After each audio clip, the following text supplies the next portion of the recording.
ये बात हम सब जानते हैं, कोई भी चीज़ जिस इंसान के काबिल हो उसी को मिलती है। या इसको यूं समझ लें कि जो इंसान जिस चीज़ के काबिल हो वो चीज़ उसको मिलती है। बिलफर्ज एक तालिब इल्म है, अच्छे मार्क्स लेने वाला, उसको इनाम से नवाजा जाता है। पास मार्क लेने वाला, उसको सनद सर्टिफिकेट मिल जाता है। बाइक चलानी आती है तो वालिद उसके हाथ में बाइक देता है। अगर गाड़ी चलाना जानता है तो उसको गाड़ी दी जाती है, वरना नहीं दी जाती। यकीनन हम सब जानते हैं कि हमारा दुनिया में आने का कोई ना कोई मकसद है। फजूल तो अल्लाह ने नहीं भेजा किसी को। वमा खलक़तुल जिन्ना वल इंसा इल्ला लियअबुदून। कुरान में अल्लाह ने इस बात का ऐलान किया कि मैंने जिन्नों इंस को पैदा किया, उसका मकसद अल्लाह की इबादत करना है। और फिर जिस तरह एक तालिब इल्म मेहनत करता है तो उसका आगे रिजल्ट आउट होता है, उसका कुछ इनाम, उसकी कामयाबी में उसको दिया जाता है या उसकी नाकामी पे उसको सजा दी जाती है। इसी तरह अल्लाह ने इंसान की इस जिंदगी के इख्तिताम पर उसकी कामयाबी या नाकामी दोनों सूरतों में उसके लिए इनाम या सजा रखी है। और यकीनन अगर वो कामयाब हो गया, अल्लाह के इस जिंदगी के मकसद में उसने अपने आप को पास करवा लिया, तो अल्लाह ने उसके लिए बहुत बड़ी जन्नत तैयार की है। उस जन्नत की चंद नेमतें तुम्हारे सामने बयान करूंगा, और क्या हम उन नेमतों को हासिल करने के लायक हैं? जिस तरह मैंने कहा कि तालिब इल्म को इनाम तब मिलता है जब बेहतरीन अच्छे नंबर ले, पास मार्क हासिल करने पर उसको सर्टिफिकेट मिलता है अगली क्लास का, उसको सनद मिलती है उस क्लास की। अल्लाह ने नेमतें तो बेशुमार रखी हैं। हमने सुना जन्नत बड़ी कमाल की है, सुनते हैं हम नेमतें। क्या मैं एक इंसान होने के नाते उन नेमतों को हासिल कर सकूंगा? क्या मेरा किरदार, मेरे आमाल, मेरी वो मेहनत उस जन्नत को हासिल करने के लिए है? सही मुस्लिम की हदीस 315, एक यहूदी आलिम अल्लाह के नबी सल्लल्लाहु अलैहि वसल्लम के पास आता है, चंद सवालात करता है, पूछता है, चेक करता है कि क्या ये सच्चा नबी है या नहीं। क्योंकि यहूदियों की किताबों के अंदर जो उन पर आसमानी किताबें नाज़िल हुई किताब, उसके अंदर निशानियां लिखी हुई थी। उनकी किताब के अंदर भी दुनिया की आखिरत की बातें लिखी हुई थी। तो उसने अपनी किताब के मुताबिक, अपनी किताब के हवाले से नबी सल्लल्लाहु अलैहि वसल्लम से चंद सवालात किए। मौजू के मतलब जो सवाल है वो आपके सामने पेश करता हूँ। उसमें से एक सवाल उसने पूछा, मा तुहफ़तुहुना यदखुलूनल जन्नह।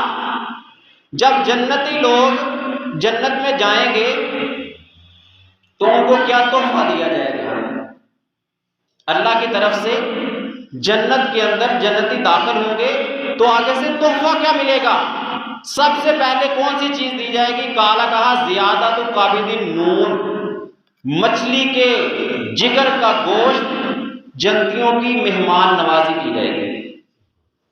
जन्नती जन्नत में जा रहे हैं और आगे से मेजबानी के तौर पे अल्लाह रब्बुल आलमीन उनको मछली के जिगर का गोश्त पेश कर रहे हैं। पहली उनकी मेहमान नवाजी है।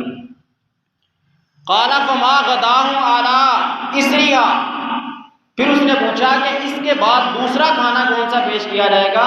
ये तो पहले जो सबसे पहले मेजबानी अल्लाह की तरफ से है। कहा, युनहरु लहुम सौरल जन्नत अल्लती काना याकुलु मिन अतराफिहा। जन्नत के किनारों में चरने वाला बैल वो जन्नतियों के लिए ज़बह किया जाएगा और वो पकाया जाएगा। बिलफर्ज चंद लम्हों के लिए चंद लम्हों के तौर पे सोचिए कि हम जन्नत में जा रहे हैं और अल्लाह की तरफ से मेज़बानी के तौर पे हमें मछली का जिगर भून के पेश किया जा रहा है, हजम हो गया, खा लिया। दूसरा खाना फिर बैल का गोश्त पेश किया जा रहा है। ये है जन्नतियों की खुराक, जन्नतियों का पहला खाना। मेज़बान कौन है? अल्लाह ताला। और मेहमान कौन है? जन्नत में दाखिल होने वाले। क्या मैं उस पहले जन्नत में दाखिल होने वालों में जिनका मेज़बान अल्लाह होगा शामिल होगा? कभी सोचा मैंने? क्या मेरे वो काम है कि कभी मैंने तन्हाई में बैठ के सोचा हो कि अगर आज मेरी सांसें कट गई तो मैं जन्नत में चला जाऊंगा? बल इंसान वाला नफ्सी बसीरा, हर इंसान अपने बारे में जानने वाला है। तुम मेरे बारे में कह दो कि ये मौलाना साहब बड़े नेक हैं, बड़े पाक हैं, लेकिन मुझे पता है मैं क्या हूं। मैं किसी को देख के कह दूं माशाल्लाह ये सफेद दाढ़ी वाले बुजुर्ग बड़े अच्छे हैं, बड़े नेक हैं, बड़े परहेजगार हैं, तहज्जुद गुजार हैं, मेरी नजर में है। वो क्या है? वो खुद जानते हैं अपने बारे में। बल इंसान वाला नफ्सी बसीरा, हर इंसान अपने बारे में खुद जानता है। अपने 24 घंटों के अंदर कोई 5-10 मिनट निकाला कर, 5-10 मिनट रोजाना के लिए, उसमें तन्हाई में अकेला बैठ के सोचा कर कि अगर आज मैं मर गया, अगर आज मेरी सांस निकल गई तो क्या जन्नत मिल जाएगी? क्या मेरे ऐसे काम हैं? क्या मेरे मामलात अल्लाह के साथ क्लियर हैं? क्या वो जो जन्नत में सबसे पहला ग्रोह दाखिल होगा, जिसको अल्लाह रब्बुल आलमीन मेज़बान होंगे, उनके वो मेहमान बनेंगे, अल्लाह ताला मछली का भुना हुआ जिगर पेश करेंगे, क्या वो मुझे खाना नसीब होगा? दूसरा खाना जिनको बैल का गोश्त पेश किया जाएगा, जन्नत के बैल का गोश्त पेश किया जाएगा, क्या वो मुझे नसीब होगा? नेमतें बड़ी सुनी हमने जन्नत की, लेकिन क्या हमें नसीब होगी या नहीं ये नहीं कभी सोचा। उसके बाद क्या पेश किया जाएगा? काला फमा शराबुहुम अलैहि। यहूदी पूछने लगा इस खाने के बाद पीने में क्या पेश किया जाएगा? काला मिन ऐनिन फीहा तुसम्मा सलसबीला। जन्नत का एक चश्मा है सलसबील, उस सलसबील चश्मे से उनको पीने के लिए शराब पेश की जाएगी। दुनिया की शराब नहीं जिसको पी के चक्कर आने लगे, ज़हन खराब हो जाए, दिमाग मौफ हो जाए, काम करना छोड़ दे, वो नहीं। लजीज शराब जन्नत के चश्मों से पेश की जाएगी। काला सदक्ता। यहूदी ने कहा हाँ तुमने बिल्कुल सच बोला। मतलब उन यहूदियों की किताबों में जो जन्नत की नेमतों पे तज़किरे थे और जो मोहम्मद सल्लल्लाहु अलैहि वसल्लम ने अपनी उम्मत को बयान किया, वो दोनों सेम थे। सदकता, सच बोला तुमने। अब मैं थोड़ा सा अपनी शबो रोज के अंदर, अपनी जिंदगी के मामूलात के अंदर देखूं कि मेरे मामूलात क्या हैं। क्या मेरे घर में मेहमान आ जाए तो मैं मेजबानी करने के लिए तैयार होता हूं? ख्वाहिश तो मेरी है कि जन्नत में जाऊं और रब मेजबान बने और मैं मेहमान हूं। क्या दुनिया में किसी की मेजबानी की? या मेहमान को देख के माथे पे, पेशानी पे बल आ जाते हैं? कोई कॉल करके पूछ ले घर में हो, मैं आ रहा हूं मुलाकात नहीं, मैं घर में नहीं हूं, मैं तो जा रहा हूं, मैं तो मसरूफ हूं। बाहर कोई आए तो बेटे को भेजना, जाओ उसको कह दो पापा घर में नहीं है। मेहमानों के आने पे पेशानी पे बल, मुसीबत और आफत समझ लेना। हालांकि मेहमान का हक है, उसको मेहमान की मेहमान नवाजी करने से तुम्हारे रिज़्क में कोई कमी नहीं आती, रब उसके बदले में ज्यादा देता है। हमारे लिए उस्वा हसना कौन है? मोहम्मद सल्लल्लाहु अलैहि वसल्लम, उनके सहाबा रिज़वानुल्लाहि अलैहिम अजमाइन। एक हदीस पेश करता हूं मेहमान नवाजी के बारे में, जरा सोचना कि उनका किरदार क्या था, हमारा किरदार क्या है, और क्या हम कल जन्नत के रब मेजबान हो और हम उनके मेहमान बन सकेंगे। सही बुखारी की हदीस 3798। एक आदमी अल्लाह के नबी सल्लल्लाहु अलैहि वसल्लम के पास आया, मुसाफिर था, मस्जिद में बैठे हैं। अल्लाह के नबी सल्लल्लाहु अलैहि वसल्लम ने भेजा घर में पैगाम। 9 बीवियां थी अल्लाह के नबी सल्लल्लाहु अलैहि वसल्लम की, 9 बीवियां। घर में पैगाम भेजा कि जाओ खाने का पता करो। मेहमान ने मांगा नहीं खाना, उसने आगे ये नहीं कहा कि मुझे भूख लगी है खाना खिलाओ, ये नहीं कहा। मेहमान आया, मुलाकात हुई, नबी सल्लल्लाहु अलैहि वसल्लम ने पैगाम भेजा, जाओ मेरे घर से पता करो मेहमान आया है, खाना है। रब्बे काबा की कसम, सही बुखारी की हदीस है, इमाम बुखारी रहमहुल्लाह हदीस नकल कर रहे हैं, नबी सल्लल्लाहु अलैहि वसल्लम की 9 बीवियां हैं, 9 घर हैं, 9 घरों का चक्कर लगाया, किसी एक घर से एक मेहमान का खाना नहीं मिला। लेकिन जबान पे कभी निशुक्री तो नहीं आई थी ना? क्यों? नजर जन्नत की नेमतों पर थी, टारगेट जन्नत था। अपने आप को इस काबिल बनाया था कि इधर सांसें कटे और दाखिला जन्नत में हो जाए। हमारे घरों में साल की गंदम, महीने का राशन, उसके बावजूद जुबान पे नशुक्री, गिले शिकवे, बदगुमानियां, दूसरों के बारे में हसद, बुग़्ज़ और कीने, गीबतें। यही वजह है कि आज हमारा मुल्क इस मुकाम पे खड़ा है।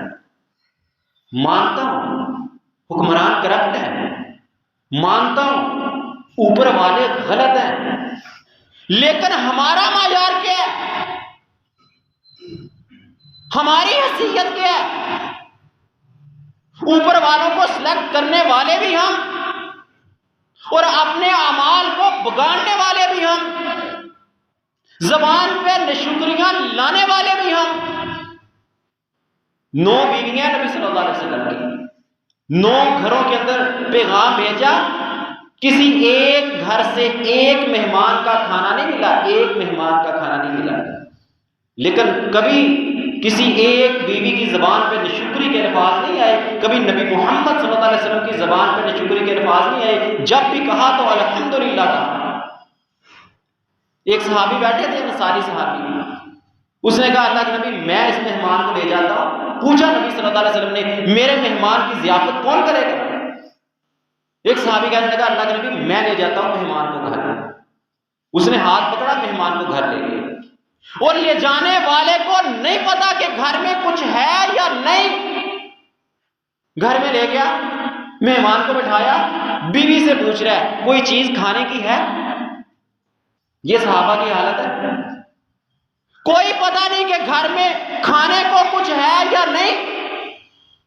बीवी का आगे से जवाब था सिर्फ बच्चों के लिए खाना है। मियां बीवी के लिए भी नहीं था। कहने लगी कि सिर्फ बच्चों के लिए खाना है घर के अंदर।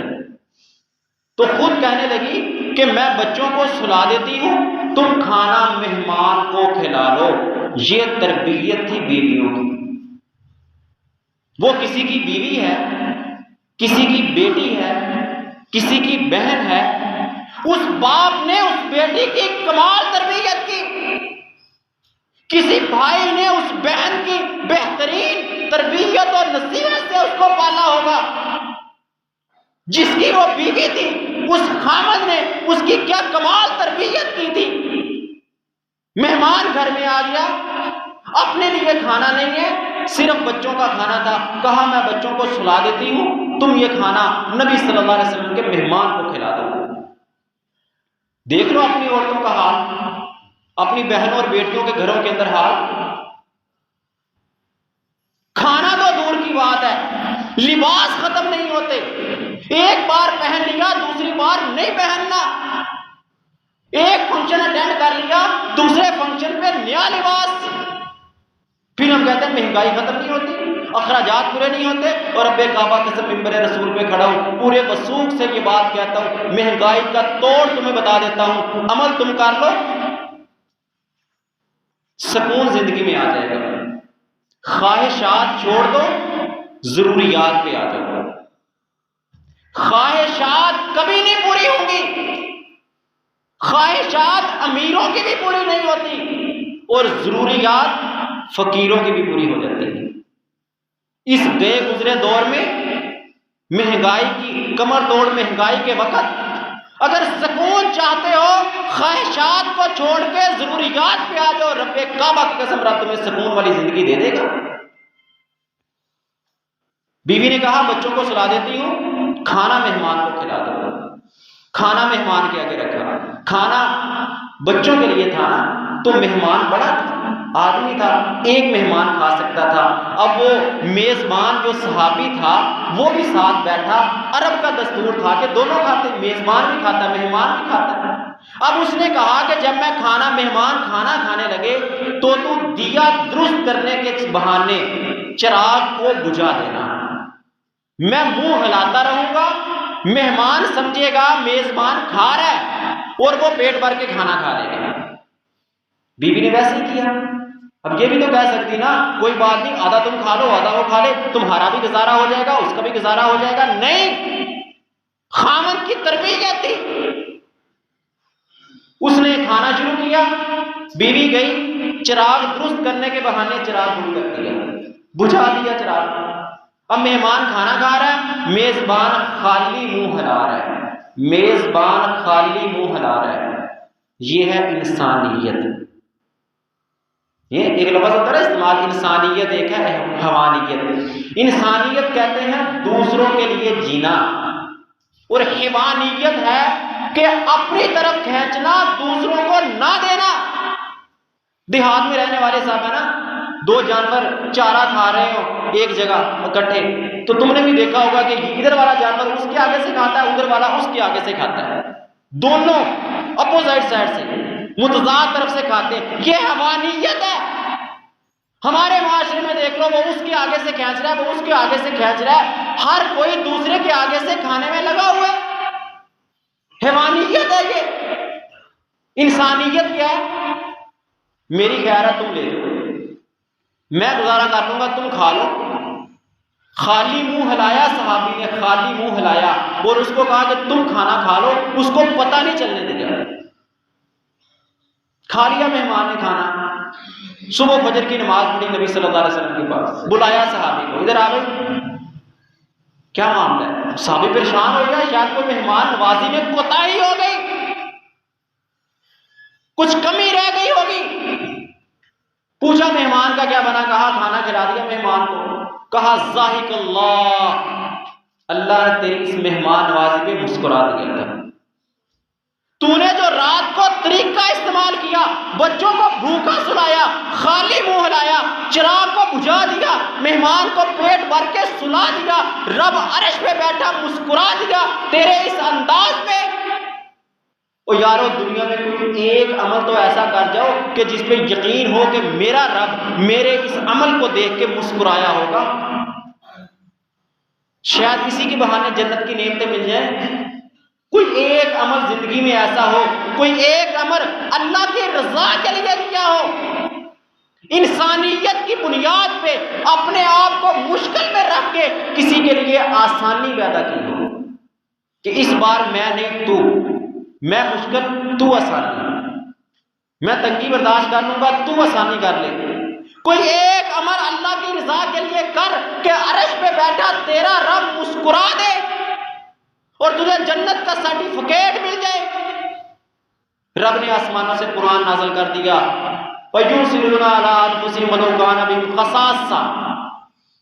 ये दूसरों को तरजीह देते हैं अगरचे खुद तंगी बर्दाश्त करें, खुद मुश्किल और दूसरों को तरजीह देने वाले। और आगे क्या कहा? वमन का शुह नफ्सी फउलाइका हुमुल मुफलिहून, जो दिल की बुखीली से बचा लिया गया, जो दिल की बुखीली कंजूसी से बचा लिया गया, यही लोग हैं फलाह पाने वाले।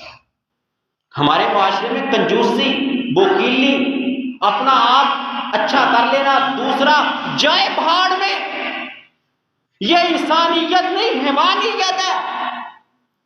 उस सहाबी की मेजबानी पे रब ने कुरान नाज़िल किया।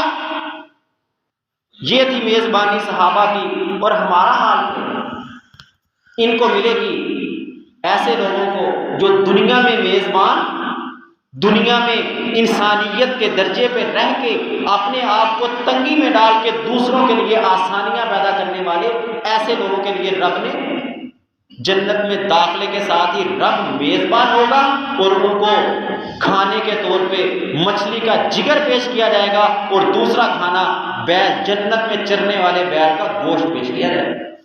उसके बाद सलसबील चश्मे से शराब पेश की जाएगी पीने के लिए। सूरतुल वाक़िया यतूफ़ु अलैहिम विल्दानुन मुख़ल्लदून बिअकवाबिन व अवारीक व कअसिन मिन मईन। हमेशगी वाले लड़के नौजवान एक ही उम्र में मुख़ल्लदून एक ही उम्र में रहने वाले खूबसूरत लड़के जन्नतियों के लिए भरे हुए जाम लेकर आएंगे, भरे हुए जाम पीने के लिए लेकर आएंगे। ला युसद्दऊन अन्हा व ला युनज़िफून।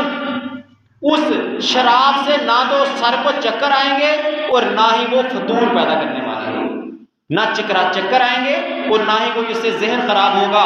वफ़ाकिहतिन मिम्मा यतख़य्यरून।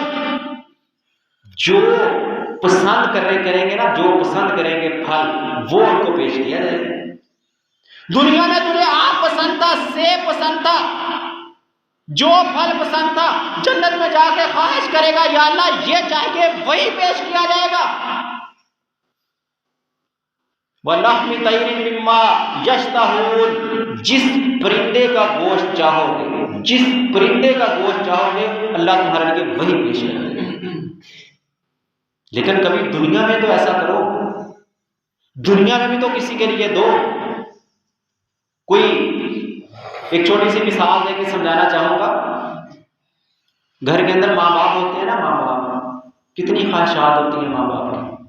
शादी होगी बेटे की, बहू घर में आ गई, बच्चे हो गए, माँ बाप को पूछना छोड़ देते हैं। अगर चाहते हो ना जन्नत में रब तुम्हारी ख्वाहिशात के मुताबिक गोश्त पेश करेंगे, जो तुम चाहो वो तुम्हें फल मिल जाए, जो मशरूब पीना चाहो वो मशरूब मिल जाए, तो फिर याद रखो तुम्हारी जन्नत तुम्हारे घर में है। उनकी ख्वाहिशात पूरी करो। माँ घर में बैठी है, बाप घर में बैठा है, खुराक खाने के लिए घर में आती है। कभी माँ को पूछा, कभी बाप से पूछा, खुशी भी आई, अपना लिबास भी ले लिया। कभी माँ से पूछा, कभी बाबा से पूछा कि इस बार मैं नहीं तुम ले लो। हर ईद पे नया सूट सिलाती हो ना, इस बार मैं नहीं लूंगा। मामा आपका सूट नहीं है, इस बार तुम सूट ले लो, मैं आपकी ख्वाहिश पूरी करता हूं। मेरी ख्वाहिश जन्नत में मेरा रब पूरी करे। मिम्मा यश्तहून। जो तुम चाहोगे ना रब वो देगा जन्नत में। लेकिन दुनिया में भी तो किसी की ख्वाहिश पूरी कर जाओ। अपने घर में तुम्हारी जन्नत, तुम्हारी मां तड़प रहती है, बेटा देखता नहीं है, लड़ाई पे उतर आता है, अपनी बीवी की खातिर मां से लड़ता है और नजर जन्नत की नेमतों में, जो तू चाहे वो मिले। रब्बे काबा की कसम ऐसा नहीं होगा। सुना है ना हमने, जन्नत मां के कदमों तले। बात है, कही हुई बात है, लेकिन जरा इसके मफहूम को समझो तो मफहूम सही है। हम कहते हैं, फलां को कॉल करते हैं, भाई दुआ करना, मुझे ये आफत है, ये परेशानी है, करते हैं ना। मस्जिद में आए, मौलाना साहब दुआ करना, मुझे ये परेशानी है, ये आफत है, दुआ करना। जाओ मिंबर रसूल पे खड़ा हो, मिंबर रसूल पे खड़ा हूं, पूरे वसूख से बात करूंगा, गलत हो तो मुझे पकड़ के नीचे उतार देना। पूरी शरीयत मुहम्मदिया में से कोई एक दलील ला के मुझे दे दो जिसमें यह लिखा हो कि इमाम की दुआ रद्द नहीं होती।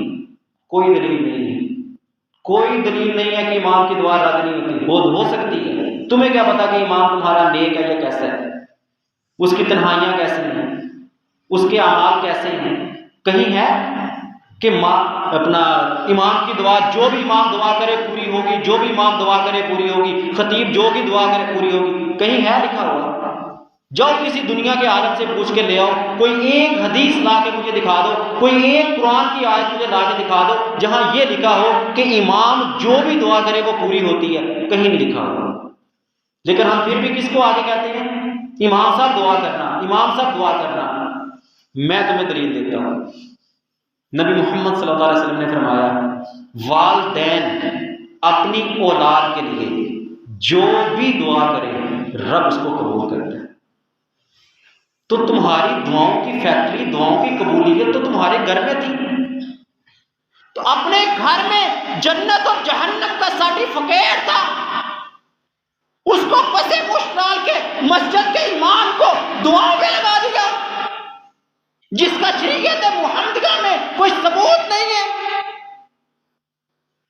हमारे मुआशरे में नया ट्रेंड चल पड़ा, नमाज खत्म हुई, इमाम साहब दुआ करना मेरे वालिद साहब बीमार है, इमाम साहब दुआ करना मेरी वालदा बीमार है, इमाम साहब दुआ करना मेरा रिज़्क बड़ा तंग है आजकल, इमाम साहब दुआ करना मुझे फलां आफत है, फलां बीमारी है। सारी नबी जिंदगी अल्लाह के नबी सल्लल्लाहु अलैहि वसल्लम की उठा के देख लो, नमाज की फर्जियत के बाद कितनी नमाजें पढ़ी नबी मोहम्मद सल्लल्लाहु अलैहि वसल्लम ने। इबादत के अंदर यह कायदा है कि जो अमल नबी मोहम्मद सल्लल्लाहु अलैहि वसल्लम ने इबादत के तौर पे किया है, हमने सिर्फ वो करना है। जो इबादत नबी मोहम्मद सल्लल्लाहु अलैहि वसल्लम ने नहीं की और हमने वो इबादत नहीं करनी। सही बुखारी की हदीस है, अद्दुआ हुवल इबादा, दुआ इबादत है।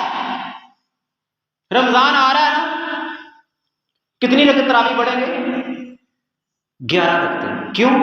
क्योंकि नबी सल्लल्लाहु अलैहि वसल्लम ने 11 पढ़ी है, इससे ज्यादा नबी सल्लल्लाहु अलैहि वसल्लम से साबित नहीं है। नबी सल्लल्लाहु अलैहि वसल्लम की सारी नमाजें किसी एक नमाज के बाद ले आओ, किसी एक सहाबी ने कहा हो नबी सल्लल्लाहु अलैहि वसल्लम को कि नबी सल्लल्लाहु अलैहि वसल्लम दुआ करना, और नबी सल्लल्लाहु अलैहि वसल्लम ने दुआ की हो। कितनी नमाजें बनती हैं?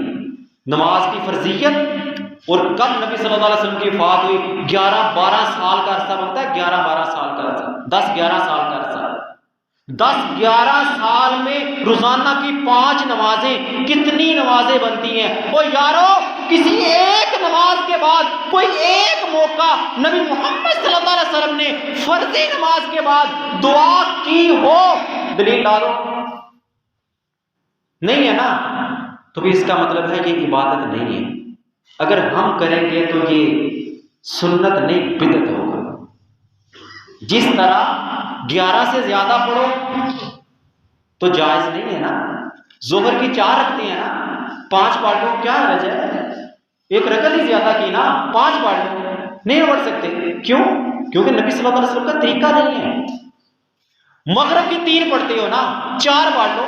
असर की भी तो 4 पढ़ते हो, जोहर की भी तो 4 पढ़ते हो, ईशा की भी तो 4 ही पढ़ते हो ना, मगरिब की 4 पढ़ लो। क्यों नहीं पढ़ते 4? क्योंकि नबी मोहम्मद सल्लल्लाहु अलैहि वसल्लम का तरीका नहीं है, और नमाज इबादत है और दुआ इबादत है। सही बुखारी की हदीस है, अद्दुआ वल इबादत, दुआ इबादत है। और सारी जिंदगी किसी एक नमाज के बाद नबी मोहम्मद सल्लल्लाहु अलैहि वसल्लम ने इज्तिमाई दुआ नहीं करवाई, ना करवाई ना की। तो क्यों हमने इसको ट्रेंड बना लिया? अगर इसकी बजाय इमाम से दुआएं करवाने की बजाय मैं घर में जाके अपनी मामा को कहूँ ना, मामा बस कारोबार थोड़ा तंग हो गया है, मेरे लिए दुआ कर दो। रब्बे काबा की कसम, तेरी माँ के उठाए हुए हाथ तेरा रब कभी वापस नहीं लौटाएगा। वो तेरे लिए दुआ करे, रब फिर भी कबूल करेगा। वो तेरे लिए बद्दुआ कर दे, रब फिर भी कबूल करेगा। फैसला तेरा है, तू माँ से जन्नत का सर्टिफिकेट ले ले या माँ से जहन्नम का सर्टिफिकेट ले ले। तेरी दुआओं की फैक्ट्री तेरे घर में थी, तेरा बाप था, तेरी माँ थी, तू उनकी ख्वाहिशात पूरी करता। उनके लिए नया कभी लिबास ले जा, शाम को जाते हुए कोई 5-10 रुपए का, कोई 50-100 रुपए का, कोई पाव आधा पाव फ्रूट ले जा, माँ को जाके पेश कर दे। माँ के दिल से रब्बे काबा की कसम कहने की जरूरत नहीं पड़ेगी, ऐसी ऐसी दुआएं निकलेंगी तुझे, कभी जिंदगी में मुश्किल नहीं आएगी। ये वो फैक्ट्री है जिसको कहने की जरूरत नहीं पड़ती, सिर्फ उनकी खिदमत कर। अगर चाहता है ना मिम्मा यश्ताहून, रब तुझे जन्नत में वो चीजें पेश करे जो तेरी ख्वाहिशात है। दुनिया है ना महंगाई, मुसाइब, परेशानियां, कितनी ख्वाहिशात इंसान की दब जाती हैं। ये भी करना चाहता था ना कर सका, ये खाना चाहता था ना खा सका, ये करना चाहता था ना कर सका, कितनी ख्वाहिशात रह जाती हैं। अगर तू चाहता है तेरी दुनिया की रही हुई ख्वाहिशात जन्नत में पूरी हो जाए, जा अपने घर के अंदर बैठी हुई माँ और बाप की ख्वाहिशात पूरी कर दे। सामान लेके जाता है, छुपा के जाके बीवी को पकड़ा देता है, माँ को पता ना चले। क्यों? जिस माँ ने तुझे पाला, पैदा किया, उंगली पकड़ के चलना सिखाया, वो बाप जो गर्मी की शिद्दत में मजदूरियां करके कमा के लाके तुझे खिलाता था, पढ़ाता था, चलने के काबिल किया, तेरे लिए कारोबार बना के दिया, तुझे जमीन जायदाद खरीद के दी, तेरे लिए जानवर रखे, तुझे दूध ला के देता था, सब कुछ करता था, क्या उस बाप का कोई हक नहीं? क्या उसकी ख्वाहिशात उसके सीने में दबी रह जाए और तू चाहे कि जन्नत में जाए और रब तेरी जन्नत में सारी ख्वाहिशात पूरी कर दे? रब्बे काबा की कसम ऐसे कभी नहीं होगा। तेरी जन्नत, तेरी जहन्नम दोनों तेरे घर के अंदर मौजूद। अगर चाहता है ना तेरी ख्वाहिशात जन्नत के अंदर पूरी हो, जो मांगे रब तुझे दे दे। जिस परिंदे का गोश्त चाहे रब तुझे पेश करे, जो मशरूम चाहे रब तुझे पेश करे, जो फल खाना चाहे रब तेरे सामने पेश कर दे, तो आप तेरे घर के अंदर जन्नत है, तेरे घर के अंदर तेरा माँ और बाप है। आज से उनकी ख्वाहिशात पूरी करना शुरू कर दे। उनके लिए ईद आ रही है, मामा इस बार मैं सूट नहीं लूंगा, इस बार आप लो के दूंगा, बाबा इस बार मेरे बेटे के कपड़े हैं, बाबा आज इस बार बाबा को सूट लेके दूंगा। रब्बे काबा कसम तुझे कहने की जरूरत नहीं पड़ेगी, तेरे बाबा के दिल से वो दुआएं निकलेंगी, रब तेरी दुनिया भी अच्छी कर देगा, रब तुझे जन्नत का सर्टिफिकेट भी थमा देगा। यह तरीका है नेमतों को हासिल करने का। और जन्नत के लिबास सूरतुल कहफ आयत नंबर 30 और 31 में अल्लाह ताला फरमाते हैं, इन्नल्लज़ीना आमनू व अमिलुस्सालिहाति इन्ना ला नुज़ीउ अजरा मन अहसना अमला उलाइका लहुम जन्नातु अदनिन तजरी मिन तहतिहिमुल अनहार युहल्लौना फीहा मिन असाविरा मिन ज़हब। ये जो नेक अमाल करने वाले लोग हैं, इनके लिए हमने ऐसे ऐसी जन्नतें, ऐसे ऐसे बगात तैयार किए हैं जिनके नीचे से नहरें बहती हैं। अब देखो ये अल्लाह ने एक ऐसा फार्मूला बयान कर दिया कि जिसको इंसान दुनिया में तसव्वुर नहीं कर सकता। बाग के नीचे से नहर कोई बना सकता है दुनिया में? ऊपर बाग हो और बाग के नीचे से नहरें चल रही हो, क्या कंडीशन है, क्या मंजर कशी कर दी अल्लाह ने कुरान में जन्नत की। लेकिन हमारी कमबख्ती ये है कि हम कुरान को तर्जुमे से पढ़ते नहीं है। रब ने कितनी खूबसूरत जन्नत हमारे लिए बनाई है। अगर वो आप देखो ना, हम सुनते हैं मरी बड़ी खूबसूरत जगह है, दीवार बड़ा खूबसूरत इलाका है, लीपा बड़ा खूबसूरत इलाका है, छुट्टियां हुई भागे भागे गए वहां विजिट करने के लिए। और कुरान पढ़ो, तुम्हें पता चले जन्नत कितनी खूबसूरत है, ताकि तुम्हारे दिलों में उस जन्नत की तड़प पैदा हो, लगन पैदा हो, शौक पैदा हो, आमाल करो जन्नत वाले। हम कहते हैं नहीं, कुरान तो हमसे पढ़ा नहीं जाता, इंग्लिश पढ़ ली, बायो पढ़ ली, केमिस्ट्री पढ़ ली, मैथ पढ़ ली, सब कुछ पढ़ लिया, इकोनॉमिक्स पढ़ ली, सब कुछ पढ़ लिया, कुरान नहीं, कुरान पढ़ना नहीं आता। इन्ना लिल्लाहि व इन्ना इलैहि राजिऊन।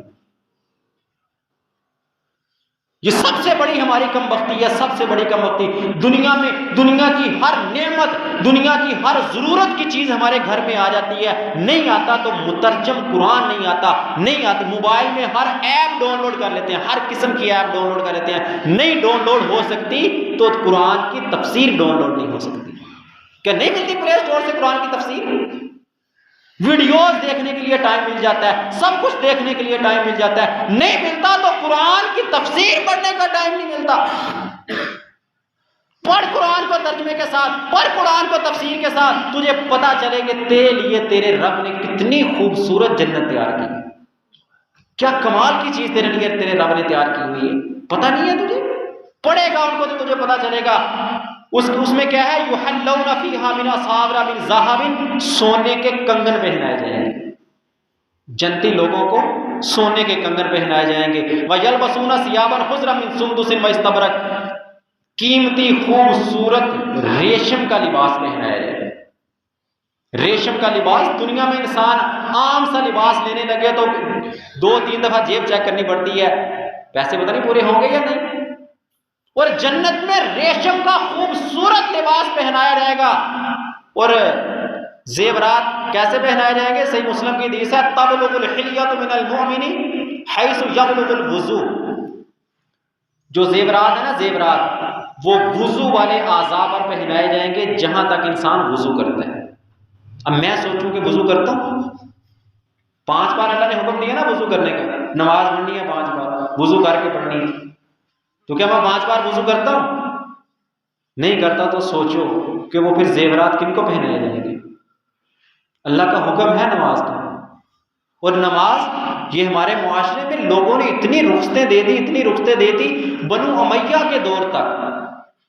बनु उमैया, खिलाफत बासिया से पहले थी ना बनु उमैया की खिलाफत, बनु उमैया की खिलाफत तक जो नमाज नहीं पढ़ता था उसको मुसलमान नहीं समझा जाता था।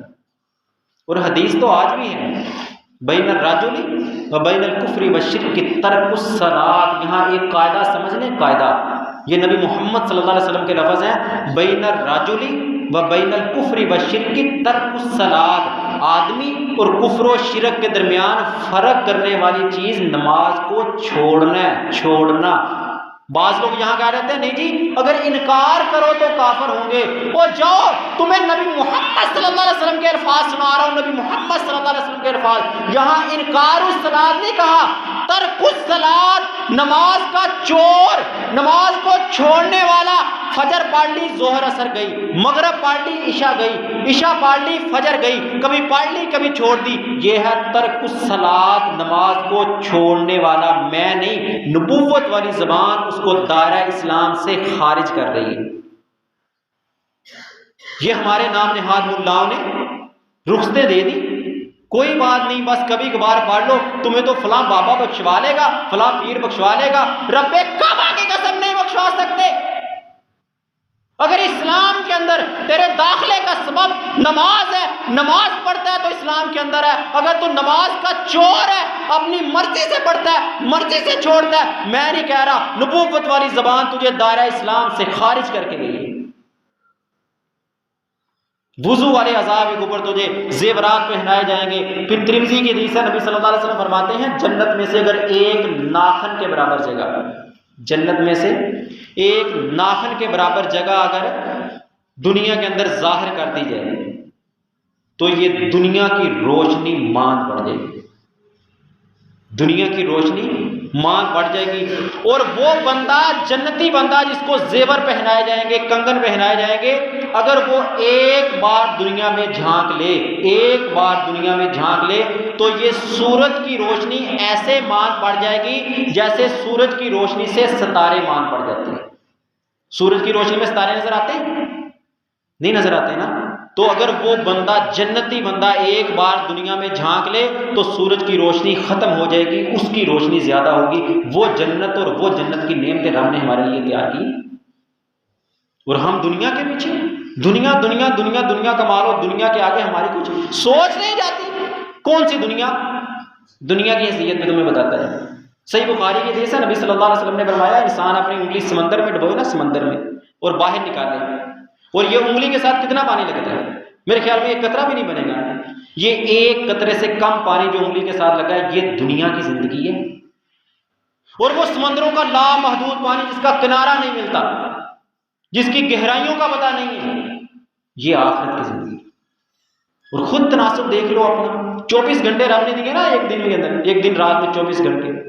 हमारे 24 घंटों में आखिरत की तवज्जो कितनी है, जन्नत को हासिल करने की कितनी कोशिश है। वो जिसकी मिसाल नबी मोहम्मद सल्लल्लाहु अलैहि वसल्लम ने समंदरों का लामहदूद पानी के साथ दी, हम उसके लिए कितनी तवज्जो करते हैं। 2, 3, 4 घंटों के बाद एक नमाज का टाइम आता है, कितने मिनट? 10 मिनट लगते हैं, 15 लगा लो, 20 मिनट लगा लो, 20 मिनट लगे वुजू समेत, अगर 20 मिनट भी एक नमाज में लगे, हम वो भी नहीं देते, या अपनी मर्जी से देते हैं। और शो क्या है? जन्नत मिलेगी, जन्नत मिलेगी, वही गुनाह छोड़ दो, जन्नत, और अल्लाह रहम करेगा। और यारो अल्लाह ऐसे रहम नहीं करेगा। सूरतुल आराफ पढ़ा आयत नंबर 156 में अल्लाह ने फरमाया, व रहमती वसिअत कुल्ला शैइन सअक्तुबुहा लिल्लज़ीना यत्तकून। मेरी रहमत बड़ी वसी है, बड़ी वसी है, कोई शक नहीं है। लेकिन जहां अल्लाह ने वुसअत की बात की है, रहमत की कुशादगी की बात की है, वहां अल्लाह ने यह भी कहा है सअक्तुबुहा लिल्लज़ीना यत्तक़ून, मैं अपनी रहमत उनको दूंगा जो मुझसे डरने वाले हैं। अजान आए तो दुकान पे बैठा रहे, अजान आए तो खेतों में काम लगा रहे और कहे कि अल्लाह रहमत करेगा, मतलब तेरे दिल में अल्लाह का डर नहीं है। अगर डर नहीं है तो अल्लाह तुझ पे अपनी रहमत नहीं करेगा। ये मेरा नहीं, रब के कुरान का ऐलान है। ये चंद एक नेमतें आपके सामने मैंने बयान की हैं जन्नत की। जन्नत के अंदर अल्लाह ताला एक जुमा बाजार लगाएगा। उस जुमा बाजार के अंदर जन्नती शॉपिंग करने के लिए जाएंगे। दुनिया में करते हो ना शॉपिंग करते हो दुनिया में। वैसे तो जुमे वाले दिन भी हम कारोबार नहीं छोड़ते, जुमा पढ़ने के लिए आने भी कारोबार नहीं छोड़ते। जुमे वाले दिन जाएंगे जन्नती लोग, कारोबार जब बाजार से होकर वापस आएंगे तो उनकी बीवियां, जो अल्लाह ने हर जन्नती को 2-2 बीवियां देनी है जन्नत में। दुनिया की बीवियों से तंग आ गए ना, तंग आ गए, नशुक्री ना किया करो, सब्र किया करो। अल्लाह जन्नत में 2 बीवियां देगा, 2 हूरें देगा। वक्त नहीं है बयान करने का वो हूरें किस तरह की होंगी, कमाल हूरें हैं। दुनिया के हुस्नों के पीछे ये नौजवानों को खास तौर पे पैगाम है मेरा, दुनिया के हुस्नों के पीछे अपनी जवानियां बर्बाद मत करो। दुनिया के इश्क मशूकी के चक्रों के पीछे अपनी आखिरत को बर्बाद मत करो। ये कुछ नहीं है, फानी हुस्न है। अल्लाह ने तुम्हारे लिए वो हूरें तैयार की हैं। एक हदीस बयान कर दो सिर्फ, फरमाया 70 जोड़े पहने होगी हूर, 70 जोड़े जन्नत के 70 लिबास पहनने के बावजूद उसकी पिंडली की मेख बाहर से नजर आ रही होगी उसके हुस्न की वजह से। ये हुस्न है उन औरतों का। हर जन्नती को 2 हूरें मिलेंगी और वो हूरें जब वो जन्नती अपने उस बाजार से वापस जाएंगे तो हूरें आगे से कहेंगी कि तुम तो पहले से ज्यादा खूबसूरत होके आए हो। उस बाजार में अल्लाह हवा चलाएगा, उनके ऊपर हुस्न ज्यादा बढ़ जाएगा। वो कहेंगे तुम हमसे ज्यादा खूबसूरत हो गई। यहां जो बताने वाली बात है ना, अक्सर वो तुम्हें बताना चाह रहा हूं। जुमा बाजार लगेगा जन्नत में, जुमे वाले दिन बाजार लगेगा। और हम जुमे वाले दिन अल्लाह को देना चाहते हैं। जुमे का दिन अभी देख लो मस्जिद में कितने लोग हैं, और जब अजान हुई थी तो कितने थे। क्या हमारे पास मोबाइल नहीं है? क्या हमें टाइम का पता नहीं चलता? हमें ये टाइम बड़ा पता चल जाता है। 1:15 जमात खड़ी होनी थी, 5 मिनट ऊपर हो गए। इमाम साहब तुमने आज 10 मिनट ऊपर कर दिए। तो जब इमाम साहब खड़े थे तुम कहां थे? वो तो 12:30 के आगे यहां खड़े हैं। 12:30 का खुतबा शुरू है, तुम 12:30 आए थे। जितना तुम लेट आए हो उतना करने दो ना लेट इमाम साहब को भी। फिर क्या फर्क पड़ता है? क्या तो उस वक्त तुम्हारे पास मोबाइल नहीं था? क्या तुम्हें पता नहीं है कि तुम्हारी मस्जिद में जुमा 12:30 शुरू होता है? तुम अल्लाह को कितना टाइम देते हो? तुम एक हदीस सुना के अपनी बात को खत्म करता हूं, गुस्सा मत करना। सही बुखारी की हदीस है 929 नंबर। इज़ा काना यौमुल जुमुअती वक़फ़तिल मलाइकतु अला बाबिल मस्जिद यक्तुबूनल अव्वल फल अव्वल। जुमे वाले दिन फरिश्ते मस्जिद के दरवाजे पे खड़े होते हैं। ये तुम्हारी मस्जिद के दरवाजे पे भी खड़े होते हैं, मत समझना कि नहीं खड़े होते। मस्जिद के दरवाजे पे खड़े होते हैं। फयक्तुबूनल अव्वल फल अव्वल, पहले आने वाले का नाम लिखते हैं, फिर उसके बाद आने वाले का नाम लिखते हैं, फिर उसके बाद आने वाले का नाम लिखते हैं। ये हदीस सुना रहा हूं, कहानी नहीं सुना रहा। सही बुखारी की हदीस है। पहले आने वाले को ऊंट की कुर्बानी का सवाब मिलता है, जो पहली घड़ी में आता है। वो एक बंदा भी हो सकता है, 2, 3, 4, 5, 10, वो अल्लाह को पता है कितनी टाइम लिमिट है, लिमिट नहीं बताई गई। पहली घड़ी में आने वाले को ऊंट की कुर्बानी का सवाब, दूसरी घड़ी में आने वाले को गाय की कुर्बानी का सवाब, तीसरी घड़ी में आने वाले को मेंढे की कुर्बानी का सवाब, चौथी घड़ी में आने वाले को मुर्गी की कुर्बानी का सवाब, 5वीं घड़ी में आने वाले को अंडे की कुर्बानी का सवाब मिलता है। फरिश्ते लिखते हैं उसका नाम। कब तक होती है? जब तक इमाम मिंबर पे नहीं बैठ जाता। फरमाया फइज़ा खरजल इमाम तबऊ सुहुफहum व यस्तमिऊन ज़िक्रा। जब इमाम खुतबे के लिए निकल आता है, खुतबा शुरू हो जाता है, फिर फरिश्ते अपने रजिस्टर लपेट लेते हैं, खुतबा नसीहत सुनना शुरू कर देते हैं। फिर किसी आने वाले का नाम जुमे के रजिस्टर में नहीं लिखा जाता। लगना है ना जुमे के जन्नत के अंदर जुमा बाजार, ख्वाहिश है ना कि जन्नत में जाऊं, जुमा बाजार लगे, शॉपिंग करूं, जन्नत में अपनी हूरों के लिए शॉपिंग करके ले जाऊं, हूरें आगे से इस्तकबाल करें, तो हफ्ते के बाद एक दिन जुमे का अल्लाह के लिए दे दो। आज सोच लो कि मैं कब आया हूं। अगर मैं खुतबा शुरू होने के बाद आया हूं तो यकीनन फरिश्ते तो खड़े हैं। नबूवत वाली ज़बान के लफ्ज़ गलत नहीं हो सकते। उन्होंने लिखे हैं नाम, किन के नाम लिखे हैं? कल क़यामत का दिन का रजिस्टर खोले जाएंगे, तेरे नामा अमाल खुलेंगे। कितने जुमे आएंगे उसमें? कितने तो अपनी जिंदगी के कितने जुमे जो अजान से पहले मस्जिद में पहुंचा था, और कितने जुमे तो अजान के बाद आता है, अजान के बाद आता है, अजान के बाद आता है। कभी सोचा तूने?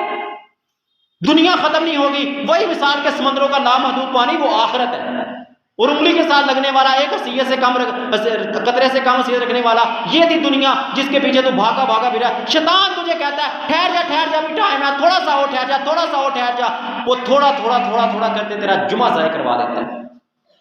हफ्ते के बाद एक दिन जुमा आता। अगर चाहते हो ना जन्नत में जाओ और जन्नत का जुमा बाजार देखो, उसके हुस्न को देखो, उसकी शॉपिंग मॉल को देखो, तो फिर हफ्ते के बाद एक दिन जुमा आता है। इस जुमे में अजान से पहले मस्जिद में पहुंचा करो, ताकि तुम्हारे नाम फरिश्ते अपने रजिस्टरों में लिखें और अल्लाह के यहाँ तुम्हारी हाजिरी लग सके। अल्लाह ताला हमें हक बात को समझ के उस पर अमल करने की तौफीक अता फरमाए। वमा अलैहि इल्लल बलाग।